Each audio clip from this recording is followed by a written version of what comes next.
Cuando todos brindaron, levanté mi copa y dije, «Feliz año. Disfruten su última cena aquí». El silencio fue inmediato. Las copas se quedaron suspendidas en el aire. Los rostros se congelaron entre la sonrisa y la confusión. Mi nuera Daniela fue la primera en reaccionar, su risa nerviosa cortando el aire como vidrio roto. «Ay, suegra, ¿qué cosas dice? ¿Verdad que está bromeando?» Su voz temblaba ligeramente. Pero yo no estaba bromeando. Después de 32 años viviendo en esta casa de la colonia del Valle, después de criar a 3 hijos en estas paredes, después de ver morir a mi esposo en la recámara del segundo piso, después de todas las Navidades y Años Nuevos que pasamos juntos en este comedor, esta sería la última vez que ellos pondrían un pie aquí como si fuera su derecho. Mi hijo mayor, Roberto, dejó su copa sobre la mesa con más fuerza de la necesaria. «Mamá, ¿qué significa eso? No es momento para tus dramas». Mis dramas. La palabra me cortó, pero ya no sangraba como antes. Ya no me dolía como cuando empezó todo esto, hace 2 años, cuando mi mundo se volvió de cabeza y descubrí que la familia por la que lo había sacrificado todo me veía como un estorbo. «No es un drama, mijo», dije, y mi voz salió más firme de lo que esperaba. «Es un anuncio. A partir del 15 de enero, esta casa ya no estará disponible para sus reuniones familiares, sus cumpleaños, sus pedidos de dinero prestado que nunca regresan, ni para guardar las cosas que no caben en sus departamentos». Andrea, mi hija del medio, se levantó de la mesa. Siempre fue la dramática. «¿Nos estás corriendo? ¿En Año Nuevo? ¿Frente a todos?» Miré alrededor de la mesa. Estaban todos. Roberto y Daniela con sus 2 hijos. Andrea con su novio del mes. Mi hijo menor, Fernando, que apenas había levantado la vista de su teléfono en toda la noche. Mi hermana Guadalupe y su esposo. Los compadres que ya ni siquiera me hablaban directamente. Solo venían por la comida. 12 personas. 12 bocas que había alimentado. 12 cuerpos que habían dormido bajo mi techo cuando lo necesitaron. 12 corazones que creí que me amaban. «No los estoy corriendo», respondí con calma.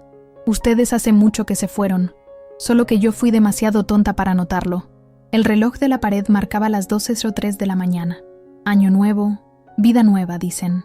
Y por primera vez en mi vida, yo, Beatriz Hernández, viuda de Sánchez, de 62 años, iba a empezar a vivir para mí, aunque me costara perderlos a todos. Me llamo Beatriz, pero todos me dicen Betty.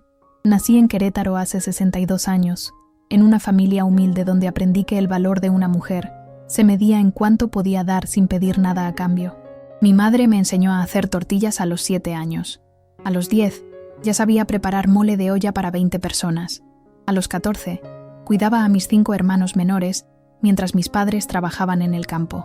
Nunca fui a la universidad. Apenas terminé la secundaria antes de que me casara con Héctor Sánchez, un ingeniero civil de la Ciudad de México que llegó a Querétaro para un proyecto de construcción. Me enamoré de su sonrisa, de cómo me miraba como si yo fuera lo más importante del mundo, de sus promesas de darme una vida mejor, y cumplió. Dios sabe que Héctor cumplió. Nos mudamos a la Ciudad de México en 1983. Él trabajaba día y noche, y yo me dediqué a construir nuestro hogar. Tuvimos a Roberto en 1984, a Andrea en 1987 y a Fernando en 1991. 3 hijos hermosos que fueron mi vida entera. La casa de la del Valle la compramos en 1990, cuando Héctor empezó a tener más éxito con su empresa constructora. Era nuestra mayor inversión, nuestro patrimonio. 3 pisos, 5 recámaras, un jardín donde los niños jugaban fútbol. Cada ladrillo de esa casa tiene mi sudor, cada ventana, mis lágrimas de felicidad cuando la vimos por primera vez. Héctor murió hace 4 años, cáncer de páncreas. 6 meses desde el diagnóstico hasta que lo vi partir. Me quedé viuda a los 58, con una pensión modesta y la casa pagada. Los niños ya eran adultos, con sus propias vidas. Pensé que finalmente podría descansar, tal vez viajar un poco, como siempre había soñado, conocer Oaxaca, las playas de Quintana Roo, tal vez hasta España, de donde venían los abuelos de Héctor. Pero la vida tenía otros planes. Roberto perdió su trabajo 3 meses después del funeral. Llegó con Daniela y los niños, con maletas y cajas.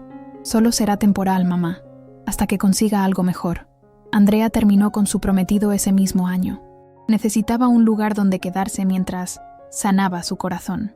Fernando nunca se había ido realmente. A sus 33 años, seguía viviendo conmigo, usando la recámara del tercer piso, como si fuera un departamento de soltero. Y yo, como siempre, abrí las puertas, preparé las habitaciones, llené el refrigerador, pagué las cuentas que empezaron a subir: luz, agua, gas, internet. Es temporal, me decían. 2 años después, ahí seguían todos. Mi casa se convirtió en un hotel gratis, mi cocina en restaurante de servicio completo, mi cartera en cajero automático sin límite, y yo me convertí en la sombra que limpiaba, cocinaba y se hacía invisible cuando ellos necesitaban su espacio. Hasta aquella tarde de noviembre, cuando todo cambió. Fue un jueves. Lo recuerdo porque los jueves siempre hacía mi caldo tlalpeño especial, el que a Héctor le encantaba. Los jueves eran sagrados en mi cocina. Estaba en el mercado de Medellín, comprando los ingredientes frescos: el pollo, el aguacate, el chipotle. Me tomó 3 horas prepararlo todo, 3 horas de amor en cada cucharada. Llegué a casa a las 6 de la tarde, cargando las bolsas del súper. La puerta estaba cerrada con seguro. Extraño, porque siempre dejaban abierto cuando sabían que yo saldría. Toqué el timbre. 1 vez, 2 veces, 3. Finalmente, Daniela abrió. Su cara mostraba irritación apenas disfrazada. «Ay, suegra, ¿se le olvidaron las llaves?» «Estaban adentro», dije confundida. La puerta estaba cerrada con seguro. Ella no respondió.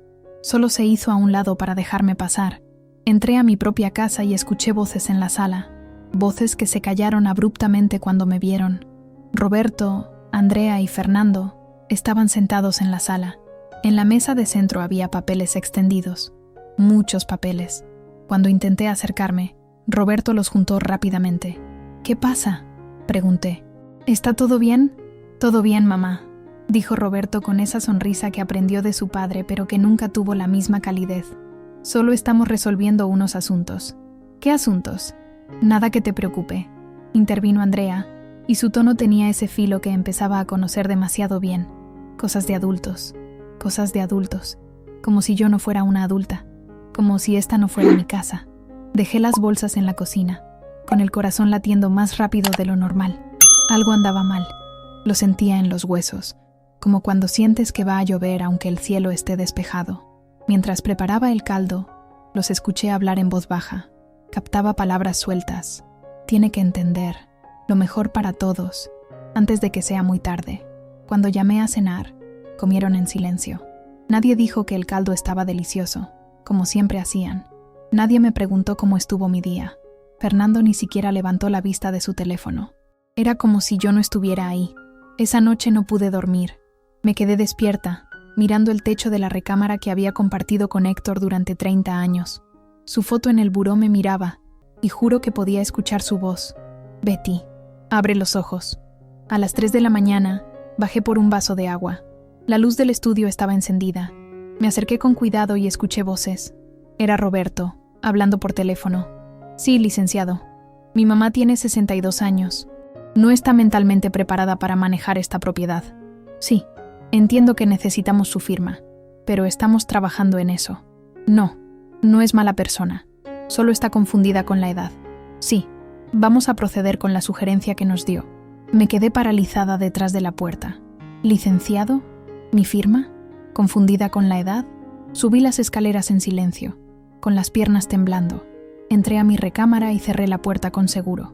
Por primera vez en 4 años, lloré por algo que no era la muerte de mi esposo.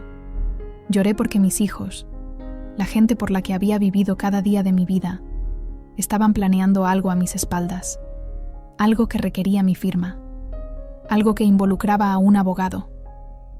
Y lo peor de todo, me trataban como si yo fuera el problema. Como si yo, que los había criado, alimentado, amado y protegido, fuera un estorbo que necesitaba ser manejado. Los recuerdos llegaron en oleadas esa noche, mientras estaba acostada en la oscuridad. Roberto, mi primer hijo, nació el 15 de marzo de 1984, después de 18 horas de labor de parto. Pesó 4 kilos, y cuando lo pusieron en mis brazos, sentí que mi corazón se expandía de una forma que no sabía que era posible. Fue un bebé difícil, cólicos que duraban horas, Yo caminaba con él toda la noche, cantándole las canciones que mi madre me cantaba a mí. Héctor trabajaba tanto que apenas lo veía. Era yo quien cambiaba los pañales a las 3 de la mañana. Yo quien lo llevaba al pediatra cada vez que tenía fiebre. Yo quien se quedaba despierta cuando estaba enfermo. Cuando tenía 6 años, quería una bicicleta roja, una bicicleta específica que había visto en Sears. Costaba 3,000 pesos, una fortuna para nosotros en ese entonces. Trabajé haciendo costuras para las vecinas durante 2 meses, escondiendo el dinero en una lata de café. El día de su cumpleaños, vi su cara iluminarse cuando desenvolvió ese regalo. «Es la mejor mamá del mundo», gritó, abrazándome tan fuerte que casi me tira. ¿Dónde estaba ese niño ahora? ¿Dónde estaba el muchacho que me prometió que siempre me cuidaría? Andrea, mi única hija. Nació el 10 de junio de 1987, en plena época de lluvias. Desde pequeña fue dramática, sensible, artística. Quería ser bailarina, luego actriz, luego diseñadora de modas. Recuerdo cuando tenía 15 años y sufrió su primer desamor. Un muchacho llamado Diego le rompió el corazón. Se encerró en su cuarto durante 3 días, sin comer. Yo me senté afuera de su puerta, hablándole, convenciéndola de que el mundo no se acababa, que había más amor esperándola. Cuando finalmente abrió, se derrumbó en mis brazos. «Mamá, ¿por qué duele tanto? Porque amamos con todo», le dije, acariciando su cabello. Y eso nunca es un error. Le pagué clases de danza durante 10 años. Vendí las joyas que mi abuela me había heredado para pagar su universidad en diseño. Cuando tuvo su primera exposición, yo estaba en primera fila, más orgullosa que nadie. Ahora me hablaba como si yo fuera una carga. Y Fernando, mi bebé, el más pequeño, nació cuando yo tenía 31 años y pensé que sería mi último hijo. Era dulce, tranquilo, soñador. De niño siempre se enfermaba. Asma, alergias, bronquitis. Pasé incontables noches en hospitales, sosteniendo su mano mientras le ponían sueros. Héctor decía que lo consentía demasiado, pero ¿cómo no iba a protegerlo? Cuando creció, le costaba encontrar su camino. Dejó 3 carreras universitarias sin terminar. Tuvo 5 trabajos en 2 años. Siempre tenía una excusa. Siempre necesitaba un poco más de tiempo. Y yo siempre le decía que sí, porque era mi hijo, porque lo amaba. Pero ahora tenía 33 años y seguía sin responsabilidades, viviendo en mi casa como si fuera un hotel, usando mi dinero como si fuera un cajero automático interminable. Los 3, mis 3 hijos, los había cargado en mi vientre, los había alimentado con mi cuerpo, los había criado con mis manos, mi tiempo, mi vida entera. ¿Y así me pagaban? ¿Con reuniones secretas y abogados? Pensé en todas las veces que les había dicho que sí cuando debí decir no. Roberto me pidió 100,000 pesos para invertir en un negocio, hace 2 años. Nunca vi ese dinero de vuelta. El negocio nunca existió. Andrea me pidió que le pagara su tratamiento dental, 15,000 pesos. 2 meses después la vi con un bolso de diseñador nuevo. Fernando ni siquiera pedía, solo tomaba. Del refrigerador, de mi cartera, de mi tiempo. Y yo siempre daba, porque eso es lo que hacen las madres, ¿verdad? Nos sacrificamos, nos vaciamos. Nos convertimos en pozos sin fondo de amor y recursos, hasta que nos damos cuenta de que para ellos no somos personas, somos solo recursos. Esa revelación me cayó como un balde de agua helada en plena noche. Mis hijos no me amaban, me usaban, y lo peor es que yo se los había permitido. 2 días después de la conversación telefónica que escuché, apareció el sobre. Estaba en la mesa del comedor, junto a mi taza de café de la mañana. Un sobre manila grande, con el logo de un despacho de abogados, Torres y Asociados, Asesoría Legal Familiar. Lo abrí con manos temblorosas. Adentro había un documento de 20 páginas, términos legales que apenas entendía, pero entendí lo suficiente. Era una propuesta para transferir la propiedad de la casa a un fideicomiso administrado por Roberto, para protección del patrimonio familiar y asegurar el bienestar de la señora Beatriz Hernández en su vejez avanzada. Vejez avanzada. Tenía 62 años, estaba perfectamente sana y me trataban como si estuviera senil. El documento continuaba explicando que yo tendría derechos de habitación vitalicia y que la familia se comprometía a cubrir todos mis gastos y necesidades médicas. Lo leí 3 veces, sin poder creerlo. Querían quitarme mi casa, la casa que Héctor y yo compramos, la casa que había sido nuestro hogar durante 35 años, la casa por la que habíamos trabajado, ahorrado, soñado, y lo presentaban como si me estuvieran haciendo un favor. ¿Ya lo viste? Era Roberto, bajando las escaleras con esa sonrisa condescendiente que ahora me resultaba insoportable. ¿Qué es esto? Mi voz apenas salió. Es por tu bien, mamá, dijo, sirviéndose café como si estuviéramos discutiendo el clima. A tu edad, manejar una propiedad de este tamaño es demasiado. Las responsabilidades, los impuestos, el mantenimiento. Yo he manejado esta casa durante 35 años. Sí, pero antes tenías a papá. Se sentó frente a mí, y su tono se volvió aún más paternalista. Ahora estás sola. Es mucha carga para una persona mayor. Mayor. Esa palabra de nuevo. No necesito que me protejan de mi propia casa. Mamá, sé razonable. Andrea había aparecido también, como si lo hubieran planeado. Probablemente sí lo planearon. Esto nos beneficia a todos. La casa seguirá en la familia. Tú seguirás viviendo aquí, pero sin el estrés. El estrés de ser dueña de mi propio patrimonio. No es así, intervino Fernando, aunque apenas levantó la vista de su teléfono. Es más bien como compartir la responsabilidad. Ustedes no pagan ni un peso de esta casa, dije, y mi voz empezaba a subir. Yo pago todo, el predial, los servicios, el mantenimiento. Ustedes solo viven aquí gratis. Por eso mismo, dijo Roberto, y su paciencia empezaba a agotarse, porque no es justo que tú cargues con todo. Si la casa está en fideicomiso, podemos venderla más fácilmente cuando sea necesario. ¿Venderla? Se me cortó la respiración. Si algún día necesitas cuidados especializados, una residencia, tratamientos médicos caros. Andrea hablaba despacio, como si yo fuera una niña. Esta propiedad vale mucho dinero, mamá. Es tu seguro para el futuro. Mi futuro, o el de ustedes. El silencio que siguió fue ensordecedor. Daniela entró a la cocina en ese momento, buscando algo en el refrigerador. Ni siquiera me saludó, ya ni siquiera fingían verme. Solo necesitamos tu firma, dijo Roberto finalmente. El abogado puede venir mañana para explicarte todo con calma. No voy a firmar nada. Mamá, no seas necia. No voy a firmar.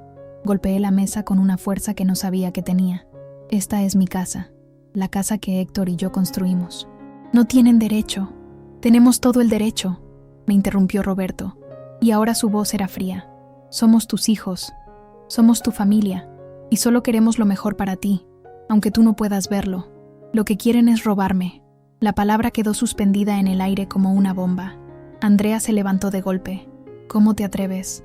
Después de todo lo que hemos hecho por ti, después de estar aquí, cuidándote. ¿Cuidándome? Me reí, una risa amarga que no reconocí como mía. Viven de gorra en mi casa, comen mi comida, usan mi agua, mi luz, mi gas, me piden dinero que nunca regresan. ¿Y yo soy la que necesita ser cuidada? Estás siendo muy egoísta, dijo Andrea, con los ojos brillando de lágrimas fabricadas.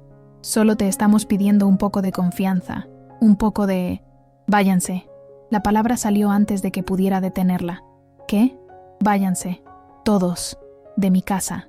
Roberto dejó su taza con un golpe seco. Estás siendo ridícula. Es mi casa y les estoy pidiendo que se vayan. ¿A dónde vamos a ir? Gritó Andrea. No tenemos dinero para... No es mi problema. Nos quedamos mirando. 3 generaciones de dolor no dicho finalmente explotando en esa cocina. Vas a arrepentirte de esto, dijo Roberto, y había amenaza en su voz. Estás sola, mamá. Sin papá, sin nosotros. ¿Qué vas a hacer? ¿Quién va a cuidarte cuando te enfermes? ¿Quién va a visitarte? Sus palabras fueron como cuchillos directos al corazón, porque sabía que tenía razón. Estaba sola, sin Héctor, sin mis hijos.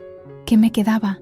Pero mientras los veía ahí parados, con sus caras de indignación, con sus argumentos preparados para manipularme, para quitarme lo único que me quedaba de la vida que construí con el hombre que amé, algo se rompió dentro de mí, y por primera vez en mi vida, no me importó estar sola. Preferí la soledad a esta compañía venenosa. Fuera, dije de nuevo, más calmada. Tienen hasta fin de mes. Subí a mi recámara y cerré la puerta. Abajo escuchaba sus voces indignadas, sus planes, sus amenazas veladas. Me senté en el borde de la cama y miré la foto de Héctor.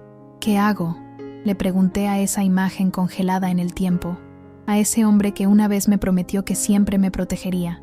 Pero Héctor no estaba, y yo tendría que aprender a protegerme sola, aunque eso significara convertirme en alguien que no reconocía. Los días que siguieron fueron de guerra silenciosa. Ellos no se fueron, por supuesto. Siguieron viviendo en la casa como si nada hubiera pasado, pero ahora había una tensión que cortaba el aire. Ya no fingíamos, ya no había buenos días, ni conversaciones triviales. Éramos extraños viviendo bajo el mismo techo. Yo dejé de cocinar para todos. Preparaba mi propia comida, la guardaba en mi recámara. Ya no lavaba su ropa, ya no limpiaba sus cuartos. Por primera vez en mi vida, dejé de servir, y fue liberador y aterrador a la vez. Roberto intentó hacer que me sintiera culpable. Dejaba cuentas de luz sobre mi puerta. Mencionaba casualmente que el boiler estaba fallando y que costaba caro repararlo. Daniela se quejaba en voz alta de que algunas personas no entendían lo que significaba la familia, pero yo me mantuve firme. No firmé nada, no retrocedí. Una noche, una semana después de la confrontación, bajé a la cocina a las 2 de la madrugada. Necesitaba un té de manzanilla, algo que calmara la ansiedad que no me dejaba dormir. La luz del estudio de Héctor estaba encendida nuevamente. Esta vez no me escondí. Entré directamente.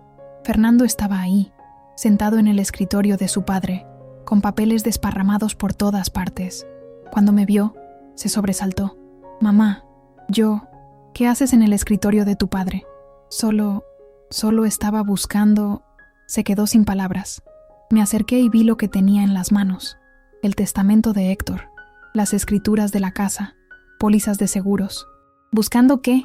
¿Alguna forma de justificar lo que intentan hacerme? Fernando, mi bebé, el hijo que siempre había defendido, me miró con una mezcla de culpa y algo más oscuro, resentimiento. «¿Por qué nos haces esto?», preguntó. «Es solo una casa, mamá, solo papeles. ¿Por qué no puedes compartir? He compartido toda mi vida, les he dado todo, pero esta casa es demasiado grande para ti sola. Es un desperdicio. Nosotros podríamos... ¿Ustedes podrían qué? ¿Venderla? ¿Quedarse con el dinero? ¿Repartirse lo que tu padre y yo construimos?» Se levantó, con los documentos aún en la mano. «No entiendes. Papá habría querido que la familia estuviera unida, que nos cuidáramos unos a otros. Tu padre habría querido que ustedes fueran hombres y mujeres de bien, independientes, responsables, no unos aprovechados». La palabra quedó flotando entre nosotros. Fernando la dejó caer. Los papeles cayeron al suelo en un desorden de pasados y presentes mezclados. «Esto no va a terminar bien, mamá», dijo mientras se iba. «Estás cometiendo un error». Cuando se fue, recogí los documentos. Los organicé cuidadosamente, como Héctor siempre los mantenía. Y fue entonces cuando vi algo que no había notado antes. Entre los papeles había una carpeta que no conocía. Una carpeta azul con el logo del banco donde Héctor tenía sus cuentas de negocio. La abrí con manos temblorosas. Adentro había estados de cuenta. De una cuenta que estaba a mi nombre. Una cuenta de la que no sabía nada. Leí los números 1, 2, 3 veces. 2.300.000 pesos. Héctor había abierto una cuenta a mi nombre, separada de todas las cuentas familiares. Una cuenta de la que él nunca me había hablado, pero que había estado alimentando durante años. En la primera página había una nota, con su letra. «Betty, si estás leyendo esto, significa que ya no estoy contigo. Esta cuenta es solo tuya. No le digas a nadie. Es para tu libertad, para que nunca dependas de nadie, ni siquiera de nuestros hijos. Perdóname por no habértelo dicho en vida. Quería sorprenderte en tu cumpleaños número 60. No llegué. Pero el dinero es tuyo. Úsalo sabiamente. Úsalo para ser feliz. Te amo, mi vida. Siempre. Héctor». Las lágrimas corrieron por mi rostro sin control. Mi esposo, el hombre que creí que se había ido dejándome vulnerable. El hombre al que culpé en secreto por morirse y dejarme sola. Había planeado mi libertad desde la tumba. Me senté en su silla, en su escritorio, rodeada de sus recuerdos, con esa nota en mis manos, y por primera vez desde su muerte, sentí su presencia real, no como un fantasma, sino como una fuerza, una voz diciéndome: «Ya es tiempo, Betty, ya es tiempo de defenderte». Guardé la carpeta azul en mi recámara, escondida donde nadie la encontraría. Al día siguiente, iría al banco. Verificaría que la cuenta existiera. Y entonces comenzaría mi verdadera vida. La vida que Héctor quiso que tuviera. La vida que yo merecía. El Banco Santander de Insurgentes Sur estaba menos concurrido de lo que esperaba para un martes a las 9 de la mañana. Llegué con la carpeta azul escondida en mi bolsa, el corazón latiéndome tan fuerte que estaba segura de que todos podían oírlo. «Buenos días. ¿En qué puedo ayudarle?» La ejecutiva de cuentas era una mujer joven, no mayor de 30 años, con una sonrisa profesional. «Necesito verificar una cuenta», dije, empujando la carpeta hacia ella. Sus ojos recorrieron los documentos. Su expresión cambió de cortesía profesional a sorpresa genuina. «Señora Hernández, esta cuenta... Un momento, por favor». Desapareció detrás de una puerta. Yo me quedé sentada, con las manos sudando, preguntándome si había cometido un error. ¿Y si todo era un fraude? ¿Y si Héctor había sido estafado y dejó deudas en lugar de ahorros? La ejecutiva regresó con un hombre mayor, el gerente de la sucursal. «Señora Hernández», dijo él extendiendo su mano. «Es un honor finalmente conocerla. Su esposo era un gran hombre. ¿Usted lo conoció? Él abrió esta cuenta personalmente hace 8 años. Me hizo jurar que no le diría nada hasta que él ya no estuviera. Me entregó una carta que debía enviarle después de su fallecimiento, pero en su mudanza nunca recibimos la dirección actualizada. Asumimos que usted vendría eventualmente». Sacó un sobre, otro sobre de Héctor, otro mensaje desde el más allá. Lo abrí con manos temblorosas. «Mi querida Betty, si estás en el banco, significa que encontraste la carpeta azul. Bien, sabía que eras más lista de lo que todos pensaban. Esta cuenta tiene 2.300.000 pesos. Es dinero de mis proyectos personales, de inversiones que hice a lo largo de los años. Nadie sabe de esto. Ni Roberto, ni Andrea, ni Fernando, ni siquiera mi contador. ¿Por qué lo hice? Porque vi cómo te ibas desvaneciendo, mi amor. Cómo te volvías invisible en tu propia casa. Cómo nuestros hijos tomaban y tomaban sin nunca dar. Y me preocupaba. Me preocupaba qué pasaría contigo cuando yo no estuviera. Quería dártelo en vida, pero siempre encontraba excusas. Después de su boda, después de que termine en la universidad, cuando estemos más viejos. El cáncer me enseñó que después nunca llega. Este dinero es tuyo, solo tuyo, no de nuestros hijos. Tuyo, úsalo para viajar, para vivir, para ser egoísta por una vez en tu vida. Y si nuestros hijos te están dando problemas, sospecho que sí, los conozco, úsalo para defenderte, para poner límites, para recordarles que su madre es una persona, no una máquina de dar sin recibir. Te amo, Betty. Siempre te amé. Perdóname por no haberte protegido mejor en vida. Protégete tú ahora, Héctor». El gerente me observaba con simpatía mientras yo lloraba silenciosamente. «Hay algo más», dijo, sacando otra carpeta. Su esposo también dejó instrucciones sobre la casa. Al parecer, contrató a un abogado para asegurarse de que la propiedad esté completamente protegida a su nombre. Aquí está el testamento notarial actualizado, las escrituras con cláusula de inenajenabilidad y un documento que previene cualquier transferencia sin su consentimiento explícito ante notario. ¿Qué significa eso? Significa que nadie puede quitarle su casa, señora, ni con su firma, ni sin ella. La casa está protegida legalmente como patrimonio personal intransferible mientras usted viva. Su esposo se aseguró de que, incluso si firmara algún documento bajo presión, este sería legalmente inválido. Me quedé sin palabras. Héctor, mi Héctor, el hombre que parecía vivir solo para su trabajo, que a veces parecía distante, que murió tan rápido que no pudimos despedirnos apropiadamente. Ese hombre había orquestado mi protección desde la tumba. «Necesito hacer algunas cosas», le dije al gerente. «¿Me puede ayudar?» «Por supuesto, señora Hernández. Para eso estamos». Salí del banco 3 horas después con una nueva tarjeta de débito, un talonario de cheques y un plan. Héctor me había dado las armas. Ahora yo tenía que usarlas.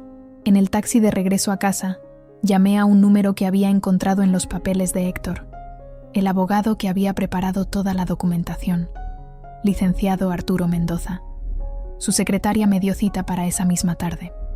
En su oficina en Polanco, un hombre de unos 60 años, con canas distinguidas y ojos amables, me recibió como si me esperara. «Señora Sánchez», dijo, «su esposo fue mi amigo durante 20 años. Me pidió que la cuidara si algo le pasaba. Lamento no haberla contactado antes, pero él fue muy específico. Usted tenía que venir a mí. ¿Qué más dejó él? El licenciado Mendoza sonrió. Su esposo era un hombre muy previsor.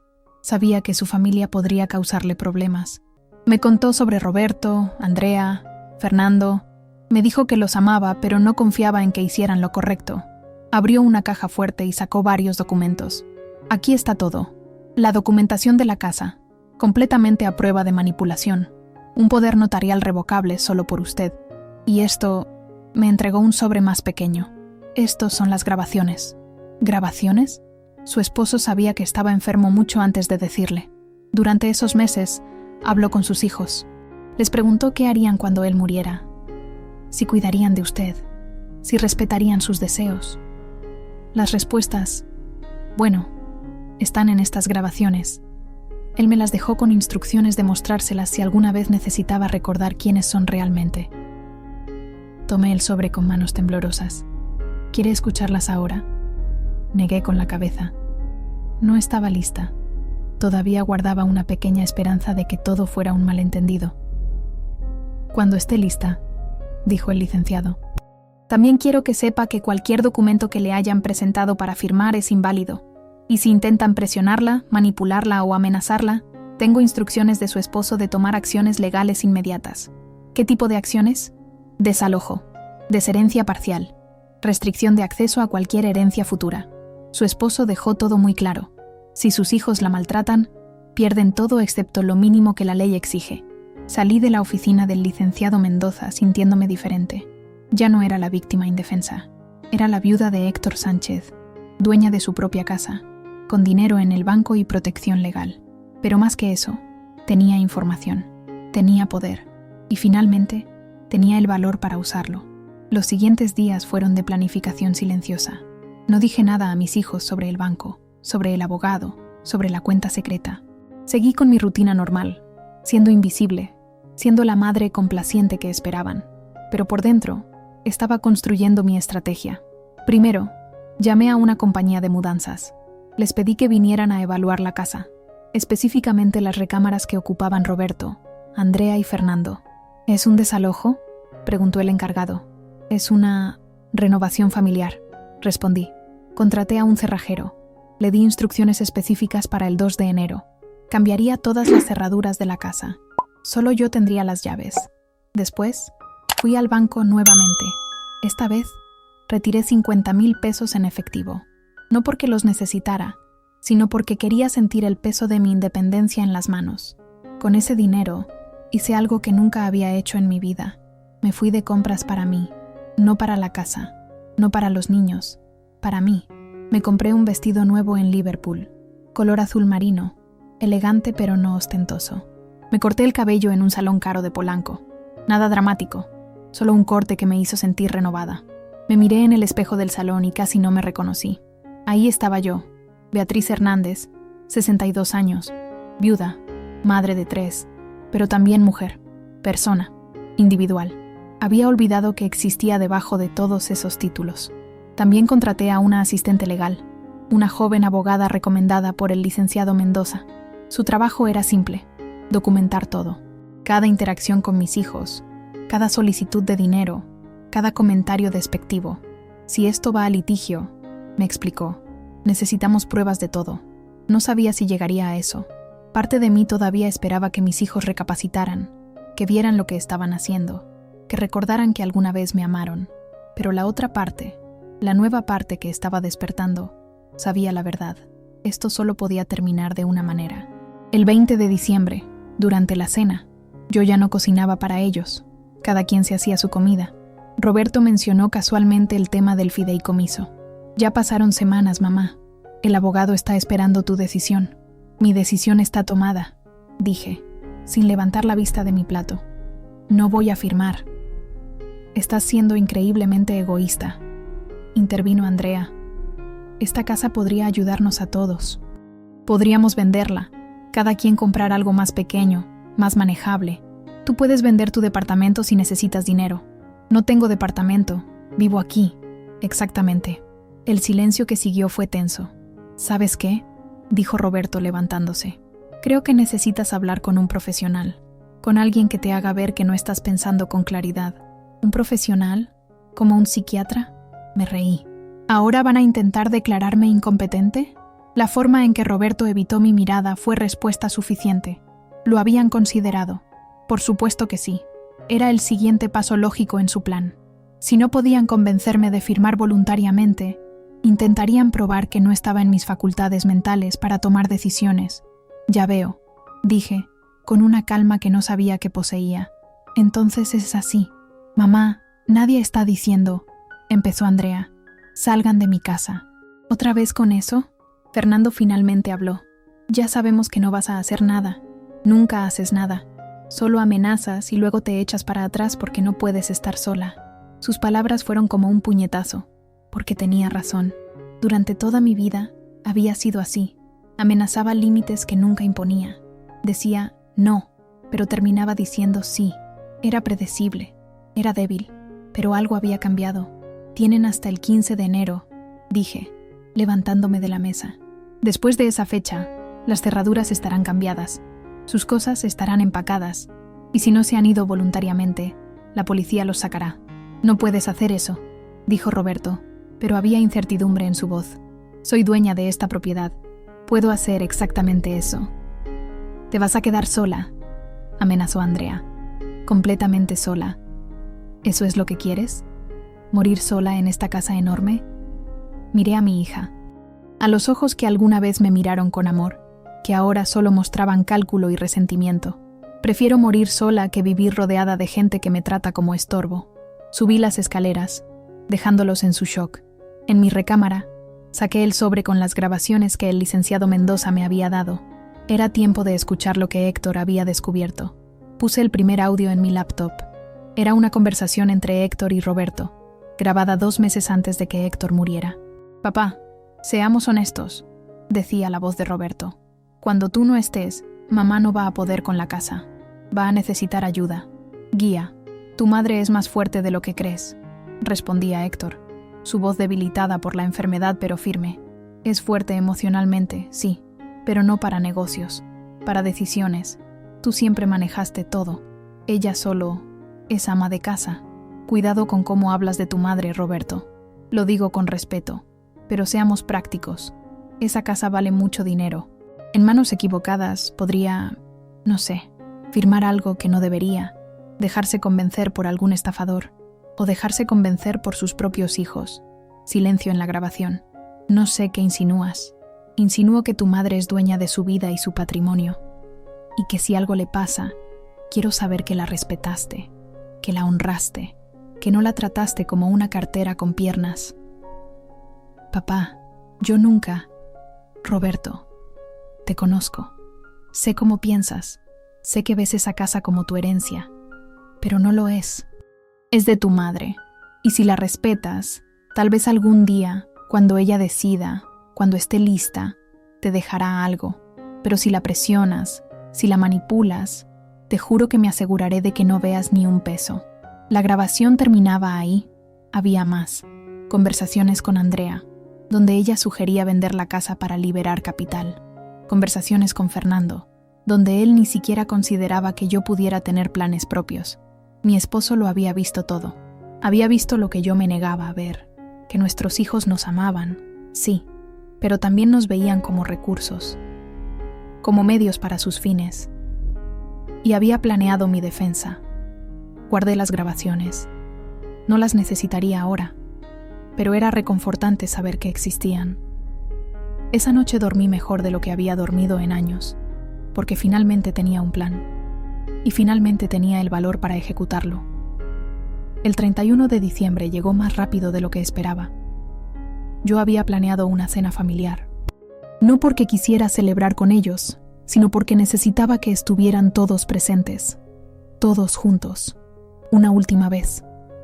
Contraté un servicio de catering, nada de cocinar, nada de servirles.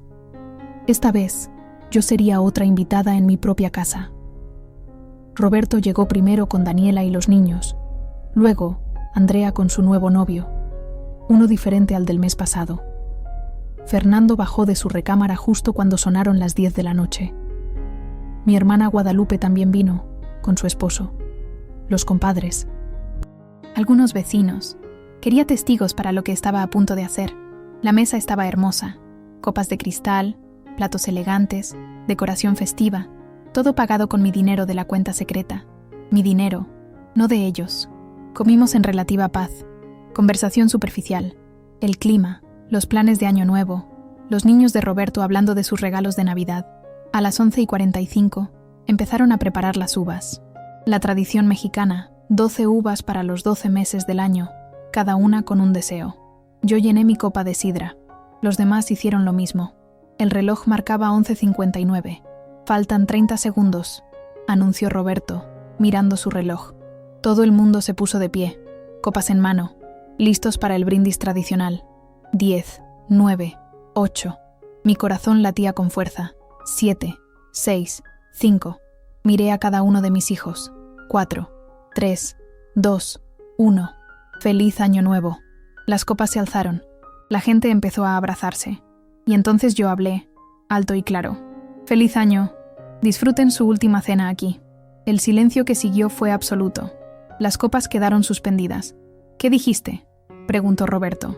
Dije que disfruten su última cena aquí, en esta casa, porque a partir del 15 de enero, ninguno de ustedes será bienvenido. Daniela se rió nerviosamente. Suegra, ¿qué cosas dice? No es una broma. He tomado medidas legales para proteger mi propiedad. He contratado abogados. He documentado cada intento que han hecho de manipularme, de robarme, de quitarme lo que es mío. Mamá, estás haciendo una escena, siseó Andrea, mirando a los invitados. Bien, que sea una escena, que todos escuchen. Me volví hacia los vecinos, hacia mi hermana, hacia los compadres. ¿Sabían que mis hijos intentaron quitarme mi casa? ¿Que prepararon documentos falsos para declararme incompetente? ¿Que planeaban vender la propiedad que su padre y yo construimos durante 30 años? Eso no es cierto, empezó Roberto. Tengo las pruebas, los documentos que me presentaron, las grabaciones de sus conversaciones con abogados, todo. El color desapareció del rostro de Roberto. ¿Nos grabaste?, preguntó Andrea, incrédula. No, su padre lo hizo. Antes de morir, Héctor grabó conversaciones con cada uno de ustedes, donde dejaron muy claro lo que pensaban hacer cuando él no estuviera. Saqué mi teléfono. Puse la grabación de Roberto en altavoz. Su voz llenó el comedor. Mamá no va a poder con la casa. Ella solo es ama de casa. Esa casa vale mucho dinero. La cara de Roberto se puso roja. Eso está sacado de contexto. Ah, sí. Tengo 40 minutos más donde se pone peor. Mi hermana Guadalupe me miraba con los ojos muy abiertos. Los compadres miraban a mis hijos con disgusto apenas disimulado. No puedes hacer esto, dijo Andrea, con lágrimas en los ojos. ¿Reales? ¿Falsas? Ya no sabía diferenciar. Somos tu familia. La familia se respeta, se cuida. No se usa. ¿Y toda la comida gratis? ¿El techo gratis? ¿Eso no fue cuidado?, gritó Fernando. Fue amor, dije, y mi voz se quebró por primera vez. Era amor que di libremente, pero ustedes lo convirtieron en obligación, en derecho, como si yo les debiera mi vida solo porque los traje al mundo. Nos debes, dijo Roberto, y ahora su máscara había caído completamente. Nos sacrificaste toda tu atención. Nos hiciste creer que siempre estaríamos primero. Y ahora, cuando necesitamos tu ayuda, ¿nos das la espalda? No les doy la espalda. Les estoy poniendo límites que debí poner hace años. Esto es por el dinero, dijo Andrea, entendiendo de repente. Encontraste la cuenta de papá, por eso estás actuando así. El dinero te cambió. No, el amor de su padre me cambió. Me dejó herramientas para protegerme, y finalmente tengo el valor de usarlas. Daniela tomó a sus hijos por los hombros. Vámonos, Roberto. No tenemos que escuchar esto. No, dije, y mi voz era hierro. Se van a quedar y van a escuchar todo. Saqué otro sobre. Los documentos legales preparados por el licenciado Mendoza. Esto es una orden de desalojo. Tienen 15 días para desocupar las recámaras. Pueden llevarse sus pertenencias personales. Cualquier modificación que hayan hecho a los cuartos queda en propiedad de la casa. No tienes derecho, dijo Roberto, pero su voz temblaba. Tengo todo el derecho. Esta es mi casa. Está a mi nombre. Y ustedes son inquilinos sin contrato que han abusado de mi hospitalidad durante 2 años. ¿Nos vas a dejar en la calle?, lloriqueó Andrea. En pleno invierno. Tienen empleos. Tienen ahorros, o deberían tenerlos si no se hubieran gastado todo en lujos mientras vivían gratis aquí. La miré directamente. Vi tu bolso nuevo, Andrea, 15,000 pesos, mientras me decías que no podías pagarme ni 1,000 pesos de renta. Se quedó callada, descubierta. Y tú, Roberto, tu familia come fuera 3 veces por semana. Van al cine. Los niños tienen todos los juguetes que quieren, pero cuando se trata de contribuir a los gastos de la casa, siempre estás corto de dinero. Somos tus hijos, susurró Fernando. Se supone que debías cuidarnos siempre. Los cuidé, los crié, los amé, les di todo lo que tenía y más. Pero ustedes no son niños, son adultos de 30 y tantos años, y es tiempo de que actúen como tales. Me volví hacia los invitados, hacia mi hermana, que tenía lágrimas en los ojos. Siento que tengan que ver esto, pero necesitaba testigos. Necesitaba que alguien más supiera lo que está pasando, en caso de que intenten algo contra mí. Nunca te haríamos daño, dijo Roberto, pero la amenaza velada había estado ahí durante semanas. Ya me hicieron daño, me rompieron el corazón, pero sobreviviré. Tomé mi copa, todavía llena. Este año voy a hacer algo que nunca he hecho. Voy a vivir para mí, voy a viajar, voy a conocer el mundo que pospuse durante 30 años. Voy a ser egoísta y voy a estar bien. Bebí de mi copa, y ustedes van a aprender lo que significa valerse por sí mismos, sin la red de seguridad que siempre fui. Va a ser duro. Tal vez me odien. Probablemente me odien. Miré a cada uno de ellos, a mis 3 hijos, pero algún día, espero, van a entender. Van a entender que no les hice un favor al darles todo, que los lastimé al no dejarlos crecer, y que este corte doloroso, es el último regalo que puedo darles. ¡Que te jodan!, escupió Fernando, y salió del comedor. Andrea lo siguió, sollozando. Roberto se quedó un momento más, mirándome con una mezcla de odio y algo que podría haber sido respeto. Papá tenía razón sobre ti, dijo finalmente. Eres más fuerte de lo que pensábamos. Se fue con su familia. Los invitados se fueron poco después, incómodos, murmurando despedidas apresuradas. Solo quedó mi hermana Guadalupe. ¿Estás segura de esto?, me preguntó. No, admití, pero tengo que hacerlo de todos modos. Me abrazó. Por primera vez en años, alguien me abrazó sin querer nada a cambio. Héctor estaría orgulloso, susurró. Cuando se fue, me quedé sola en mi comedor, rodeada de platos sucios y copas vacías. El reloj marcaba la 1 de la mañana del 1 de enero del 2025. Año nuevo, vida nueva. Y por fin, era verdad. El 15 de enero amaneció frío y despejado. La empresa de mudanzas llegó a las 8 de la mañana, como lo había programado. 3 hombres fuertes con cajas y diablitos. Roberto y Daniela ya se habían ido 2 días antes. Se fueron sin despedirse, llevándose sus cosas en la noche como ladrones. Supongo que era más fácil que enfrentarme. Andrea se fue la noche del 14, dramática hasta el final, llorando y diciendo que nunca me perdonaría. Fernando fue el único que esperó hasta el último día. Lo encontré en la cocina esa mañana, preparando café. ¿Quieres?, me ofreció. Sí, por favor. Nos sentamos en el mismo comedor donde todo había explotado, bebiendo café en silencio. ¿De verdad vas a hacerlo?, preguntó finalmente. Cambiar las cerraduras. El cerrajero viene a las 2, asintió, mirando su taza. Fui un hijo de mierda, ¿verdad? La honestidad me tomó por sorpresa. Fuiste egoísta. Todos lo fueron, pero yo también tuve culpa. Les enseñé que podían serlo. Papá intentó advertirnos. Una lágrima cayó en su taza. Antes de morir me dijo que te cuidara, que te respetara. Y yo solo pensé en mí mismo. Fernando. No, levantó la mano. Déjame decir esto. Tienes razón. En todo. Soy un adulto de 33 años que nunca creció, que siempre esperó que tú resolvieras mis problemas. Y cuando finalmente te defendiste, lo tomé como traición. Se limpió los ojos. Lo siento, mamá. De verdad.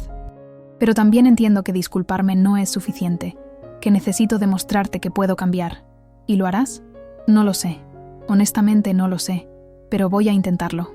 Se levantó. Me abrazó. No fue un abrazo manipulador, de esos que había aprendido a reconocer. Fue un abrazo real. Te amo, mamá. Aunque sea un idiota, te amo. Yo también te amo, mijo. Cuando esté mejor, cuando tenga mi vida arreglada, ¿puedo regresar? No a vivir aquí, pero a visitarte. Cuando estés mejor, repetí.